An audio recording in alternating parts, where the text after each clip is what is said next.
Hi friends, மாயாச்சின்னு சீரியல்லேருந்து சூப்பரான promo வந்திருக்கு. நம்ம அதை பற்றி தான் இந்த வீடியோக்குள்ளே பார்க்க போகிறோம். வாங்க நம்ம வீடியோக்குள்ளே போகலாம். ரகுராம் அவங்க ஜானகிட்டேருந்து சொல்லிகிட்டு இருக்கிறாங்க, இன்றைக்கி யாருமே அதாவது கதிர் கடை திறப்பு விழாவுக்கு நம்ம போகக்கூடாது அப்படிங்கிறாங்க. இது கிட்டதுமே ஜானகி சொல்கிறாங்க, என்னங்க இந்த மாதிரி நீங்கள் பேசிகிட்டு இருக்கிறீங்க, நம்ம பொண்ணு அடுத்ததாக வாழ்க்கையில் ஒரு இடத்த பிடிக்கிறதுக்காக அவள் போயிட்டுருக்கிறா. அப்படி இருக்கும்போது அவங்க ரெண்டு வரையும் நம்ம வாழ்த்த வேண்டாம். அப்படிங்கும்போது இங்கே பாரு ஜானகி, நீ எனக்கு தெரியாமையும் என்கிட்ட சொல்லாமையும் நீ எவ்வளோ விஷயங்களை பண்ணியிருக்கிற. ஆனால் இதுக்கு மேலேயும் என் பேச்சை நீ கேட்பேன்னு நினைக்கிறேன். இதுக்கு மேலே என் பேச்சை கேட்காம நீ போகிறதா இருந்தால் இதுக்கு பிறகு நீ என் முகத்திலே நீ முடிக்கக்கூடாது அப்படின்றதாங்க. இது கிட்டதுமே ஜானகி அதிர்ச்சி அடைகிறாங்க. என்னங்க இந்த மாதிரிலாம் நீங்கள் பேசிகிட்டு இருக்கிறீங்க அப்படிங்கும்போது, ஆமாம் ஜானகி, இதுதான் என்னுடைய முடிவு. இதுக்கு மேலேயும் நீ இங்கேருந்து போகிறதா இருந்தால் போய்க்கோ, ஆனால் அதுக்கப்புறம் என் முகத்திலே நீ முழிச்சிடாது அப்படின்னு சொல்லிட்டு ரகுராம் அவங்க சொல்லவும் இது கேட்டதுமே ஜானகி அப்படியே துடிச்சு போயிருந்தாங்க. அப்போ ஜானகி அவங்க சாமிக்கிட்ட நின்று அவங்க அழுதுகிட்டு இருக்கவும் அவங்க மாயா வராங்க.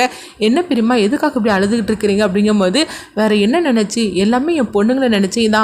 என் பொண்ணுங்க ரெண்டு பேரும் சந்தோஷமாக இருந்தால் தானே எனக்கு அதுவே எனக்கு போகிறோம்.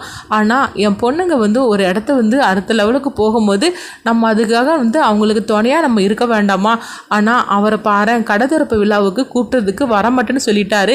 அது மட்டும் இல்லாமல் இந்த வீட்டில் இருந்து யாரும் போகக்கூடாதுன்னு சொல்லிட்டாரு.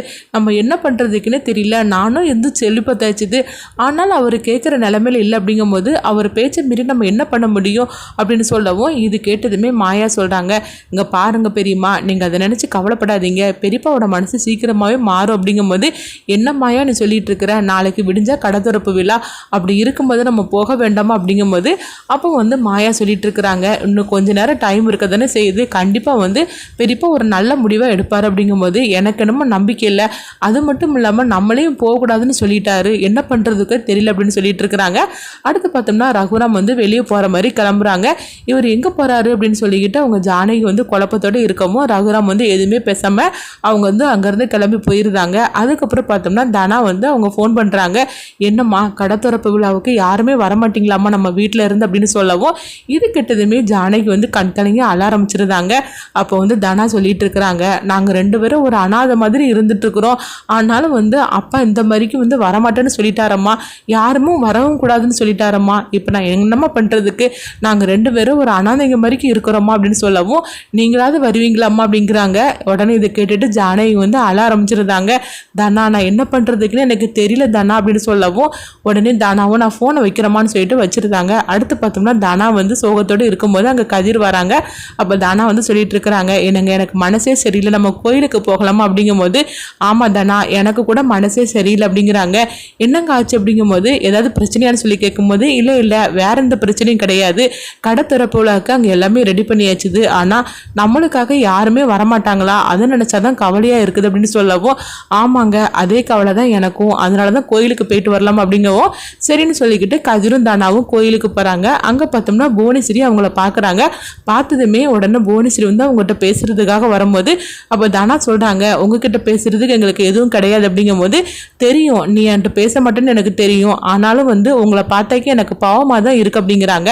இப்படி சொன்னதுமே கதிரும் தானாவும் புவனேஸ்வரியை பார்க்குறாங்க. அப்போ புவனேஸ்வரி சொல்கிறாங்க, ஆமாம் நான் என்ன நிலைமையில இருக்கிறேனோ அதே நிலைமையில தான் நீங்கள் ரெண்டு பேரும் இருக்கிறீங்க, உங்களை பார்த்தாக்கி எனக்கு கோபம் எதுவும் வரலை, அனுதாபம் தான் வருது அப்படின்னு சொல்லும் போது, என்ன சொல்லிட்டு இருக்கிறீங்க அப்படின்னு தனா கேட்கும்போது, ஆமாம் நான் ஒரு அனாதை மாதிரி தான் இருந்துட்டு இருக்கிறேன், என் வாழ்க்கையை அப்படிதான் நான் நடத்திக்கிட்டு இருக்கிறேன், அதே மாதிரிக்கு தான் நீங்கள் ரெண்டு பேருமே இருக்கிறீங்க, நான் என்ன நிலைமையில இருக்கிறேனோ நான் இப்போ தனியாக யாருமே இல்லாமல் தான் இருந்துட்டு இருக்கிறேன், எனக்கு யாருன்னு கிடையாது, கல்யாணம் ஆகியிருந்தா கூட ஒரு குடும்பம் குழந்தைங்கன்னு இருந்துட்டு இருக்கோம், ஆனால் அதுவும் உங்கள் அப்பாவால் அதுவும் எனக்கு கிடைக்காம போயிடுச்சுது, அதுக்கப்புறம் இத்தனை வருஷமா நான் என்னதான் எங்கள் அண்ணன் கூட இருந்தாலும் எனக்குன்னு ஒரு குடும்பமே இல்லையே, நான் ஒரு அனாதை மாதிரி தானே இருந்துட்டு இருக்கிறேன், அதோட வலியும் வேதனையும் எனக்கு தெரியும், அதே நிலைமையில தான் நீங்கள் ரெண்டு பேரும் இருக்கிறீங்க, ஏன் நாளைக்கு உனக்கு ஒரு குழந்தையே பிறந்தாலும் கூட உங்கள் அப்பா பார்க்க வர மாட்டார் அப்படின்னு சொல்லவும் இது கேட்டதுமே அவங்க ரெண்டு பேரும் ரொம்பவே துடிச்சு போயிருந்தாங்க. அப்போ புவனேஸ்வரி சொல்லிட்டாங்க, நாளைக்கு உனக்கு ஒரு குழந்தை பிறந்தா கூட நீங்கள் 3 பேர் தான் இருப்பீங்களே தவிர 4வதாட்டு உங்கள் குடும்பத்துலேருந்து யாருமே வரமாட்டாங்க, அதுதான் உன்னுடைய நிலைமை அப்படின்னு சொல்லிட்டு அவங்க போகவும் இதை கேட்டுட்டு தனா அழ ஆரம்பிச்சிருந்தாங்க. அழுதுகிட்டே அவங்க வீட்டுக்கு வரவும் கதிரும் தனா அப்படின்னு சொல்லிக்கிட்டு அவங்களுக்கு ஆறுதல் சொல்கிறாங்க. ஆனாலும் தனா அழுதுகிட்டே இருக்கிறாங்க. அப்போ தனா புவனேஸ்வரி சொன்னதை யோசனை பண்ணி பார்க்குறாங்க, உனக்கு ஒரு குழந்தையே பிறந்தாலும் நாளைக்கு யாரும் வரமாட்டேன்னு சொன்னாங்களே, ஏன் நம்ம கர்ப்பமாக இருக்கிற மாதிரிக்கு நான் நடிச்சாக்கி மணிக்கு அவங்க வருவாங்களா இல்லையான்னு சொல்லிக்கிட்டு நம்ம பார்க்கலாமே அப்படின்னு சொல்லவும் இது கிட்டதுமே கதிர் அதிர்ச்சி அடைகிறாங்க. என்ன தானா அந்த புவனேஸ்வரி தான் இந்த மாதிரிக்கு உளறிட்டு போனான்னா நீங்கள் இப்படி சொல்லிட்டு இருக்கிற அப்படிங்கும்போது ஆமாங்க நான் கன்சீவாக இருக்கிறேன்னு நான் சொல்கிறேன், அதை கேட்டுட்டு அவங்க வருவாங்களா மாட்டாங்களான்னு சொல்லி பார்க்கலாம் அப்படிங்கவும் இது கிட்டதுமே கதிர் வந்து சொல்லிட்டு இருக்கிறாங்க. அப்படிலாம் ஒன்றும் வேண்டாம் தானா நான் சொல்கிறதுக்கு அப்படிங்கும்போது இல்லைங்க நான் கன்சீவாக இருக்கிறேன்னு சொல்கிறேன், அதுக்கு அவங்க என்ன தான் முடிவு எடுக்கிறாங்கன்னு பார்க்கலாம், நம்மளை அப்போமாவது பார்க்க வராங்களா இல்லைன்னா இந்த புவனேஸ்வரி சொன்ன மாதிரி தான் இருப்பாங்களான்னு சொல்லி பார்க்கலாம் அப்படிங்கும்போது அப்போ மாயா வந்து கரெக்டாக தனாவுக்கு ஃபோன் பண்ணுறாங்க. உடனே தனாவும் ஃபோனை அட்டன் பண்ணுறாங்க. அப்போ வந்து தனா வந்து சொல்லிட்டு இருக்கிறாங்க மாயா நான் வந்து கன்சீவாக இருக்கிறேன் அப்படிங்கிறாங்க. இது கிட்டதுமே மாயா பயங்கரமாக சந்தோஷப்பட ஆரம்பிச்சிருந்தாங்க. என்ன தானே சொல்லிட்டு இருக்கிற அப்படிங்கும்போது ஆமாம் மாயா அப்படின்னு சொல்லவும் இதை கேட்டதுமே மாயா ரொம்பவே சந்தோஷப்பட்டுட்டு இருக்கிறாங்க.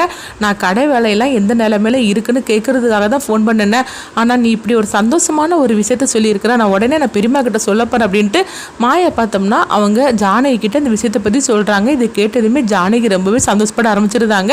என்ன மாயா நீ சொல்லிட்டு இருக்கிற, என்னால் நம்பவே முடியல அப்படிங்கும்போது ஆமாம் பெரியம்மா இப்போ தான் நான் தனாவுக்கு ஃபோன் பண்ணினேன், அப்போ தான் அவள் வந்து இந்த விஷயத்தை பற்றி சொன்னா அப்படிங்கவும் இது கேட்டதுமே ஜானகி உடனே நான் அவங்க பெரியப்பா கிட்ட போய் இதை பற்றி சொல்லிட்டு வரேன் அப்படின்னு சொல்லிட்டு அவங்க ரகுராம் கிட்ட இந்த விஷயத்தை பற்றி சொல்கிறாங்க. என்னங்க தனா வந்து கன்சீவாக இருக்கிறா அப்படிங்கிறாங்க. இது கேட்டதுமே ரகுராம் வந்து ஜானகியை பார்க்குறாங்க. இப்போ ஜானகி வந்து சந்தோஷத்தோடு சொல்லிட்டு இருக்கிறாங்க ஆமாங்க நம்ம பொண்ணு வந்து கன்சீவாக இருக்கிறா, நம்ம இப்போமாவது நம்ம பொண்ணை போய் பார்க்க வேண்டாமாங்க அப்படின்னு சொல்லவும் இது கேட்டதுமே ரகுராம் வந்து எதுவுமே பேசாமல் அமைதியாக இருந்துட்டு இருக்கிறாங்க. என்னங்க நான் கேட்டுக்கிட்டே இருக்கிறேன் நீங்கள் எதுவுமே பேசாமல் அமைதியாக இருக்கிறீங்க அப்படிங்கிறாங்க. இப்படி தனா வந்து ஒரு நாடகத்தை நடத்துகிறாங்க, இது ஒர்க் அவுட் ஆகுமா அப்படின்னு சொல்லிட்டு பார்க்கலாம்.